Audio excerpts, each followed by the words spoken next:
Assalamualaikum warahmatullahi wabarakatuh. Kembali lagi di channel Tania TV, channel yang membahas tentang tanaman hias, perawatan maupun macam-macam dari tanaman hias. Untuk kali ini kita akan membahas syarat tumbuh dari aglonema agar subur. Apa aja syarat tumbuh aglonema ini agar subur? Mari kita lanjutkan videonya. Tapi untuk lebih baiknya, alangkah baiknya di like video ini, di subscribe dan bunyikan lonceng, serta di-share sebanyak-banyaknya dan komen. Untuk syarat tumbuh aglonema ini sendiri, yang pertama yaitu adalah peletakan dari tanaman aglonema. Di sini saya akan menjelaskan ada dua, yaitu yang ada di dalam rumah maupun dari menggunakan greenhouse. Untuk yang di dalam rumah, di rumah saya ilustrasikan gambar ini, yaitu letakkan tanaman di sebelah timur rumah. Kalaupun rumah Anda menghadap ke barat, ya di belakang rumah. Karena kenapa usahakan aglonema ini kena matahari pagi, karena ketika terkena matahari pagi, fotosintesis akan berjalan dengan bagus dan tidak merusak tanaman. Kalau terkena sinar siang, dia akan panas dan akan merusak tanaman. Yang kedua yaitu sirkulasi udara yang ada di dalam teras rumah, itu usahakan untuk itu baik. Artinya tidak ada tembok penyekat di sebelah kiri dan sebelah kanan dari rumahnya, sehingga sirkulasi bisa masuk dan bisa keluar. Yang kedua yaitu saya ilustrasikan sebagai greenhouse. Di sini greenhouse sendiri apabila menggunakan menggunakan atap lapisan plastik UV, bisa menggunakan paranet, yaitu paranet dengan ketebalan cahaya tembus itu 80% sampai 90%, sehingga kebutuhan cahaya, karena kebutuhan cahaya dari aglonema sendiri itu adalah 10 sampai 20%. Yang kedua tetap yaitu sirkulasi udara harus bagus. Apabila memang tidak ada sirkulasi yang bagus, itu akan bisa menyebabkan busuk akar, busuk daun, dan busuk batang. Kalau memang sirkulasinya kurang bagus, bisa ditambahi dengan kipas angin. Nah, untuk selanjutnya, untuk syarat tumbuh aglonema yang kedua yaitu adalah penyiraman. Penyiraman aglonema bagaimana yang lebih baiknya. Untuk penyiraman aglonema ini sendiri, Anda bisa menggunakan penyiraman yang sangat lembut, jadi tidak merusak batang aglonema maupun merusak dari media aglonema itu sendiri. Selanjutnya yaitu untuk aglonemanya, untuk penyiramannya usahakan ketika penyiraman ini hanya dilakukan pada saat media sudah kering.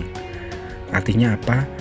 Media sudah kering ini bisa dilihat ketika jari kelingking itu dimasukkan ke dalam media tanam, itu di dalam media sudah benar-benar kering.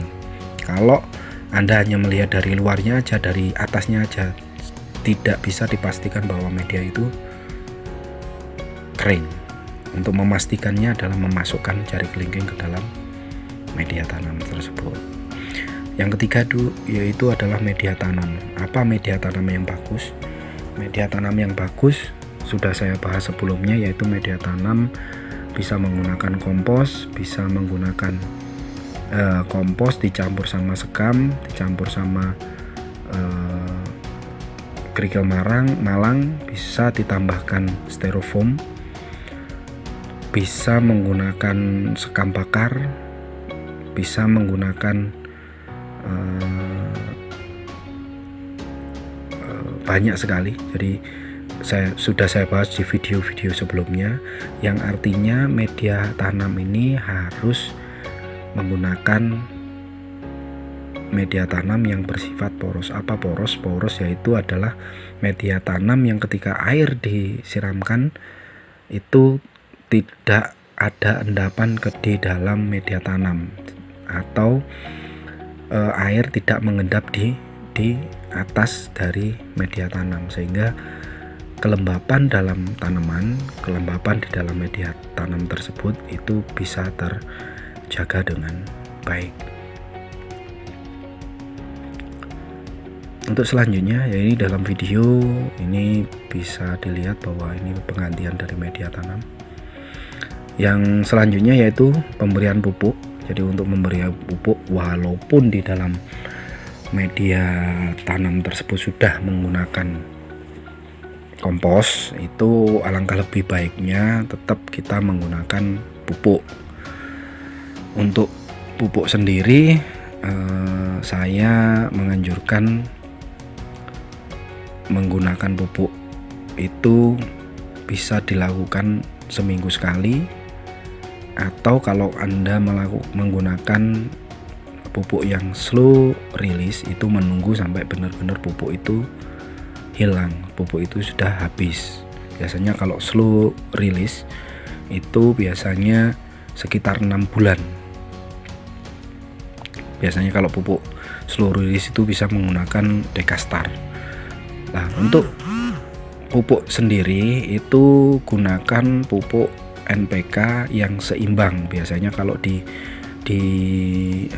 pupuknya ditulis yaitu NPK dengan keterangan 16.2 16.2 16.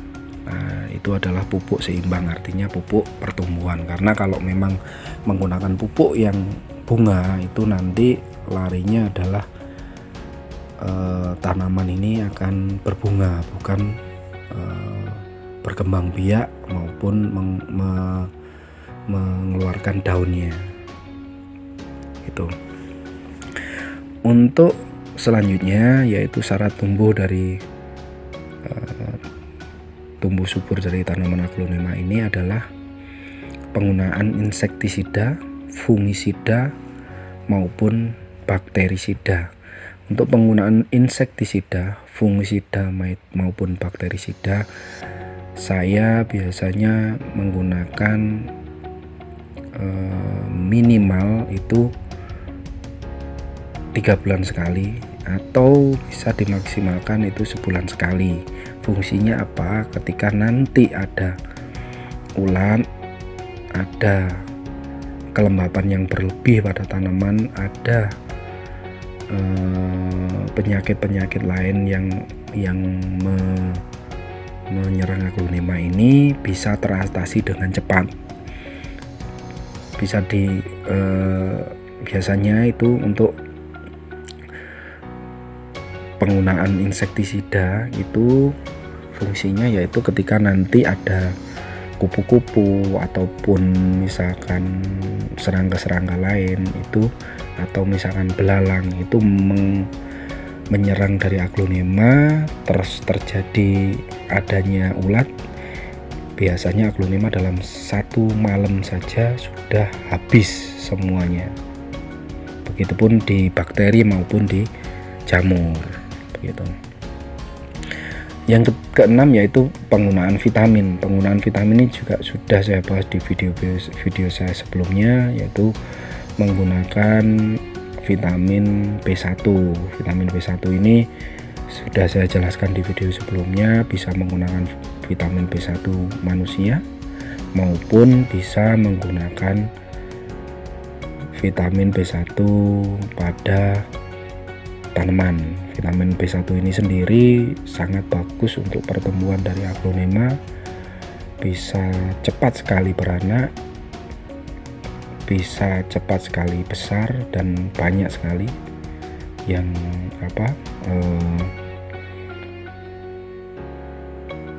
yang keutamaannya. Mungkin video saya cukup selesai sampai di sini. Apabila ada salah kata baik sengaja maupun tidak, saya minta maaf. Semoga video ini bisa bermanfaat bagi Anda semua. Terima kasih. Assalamualaikum warahmatullahi wabarakatuh.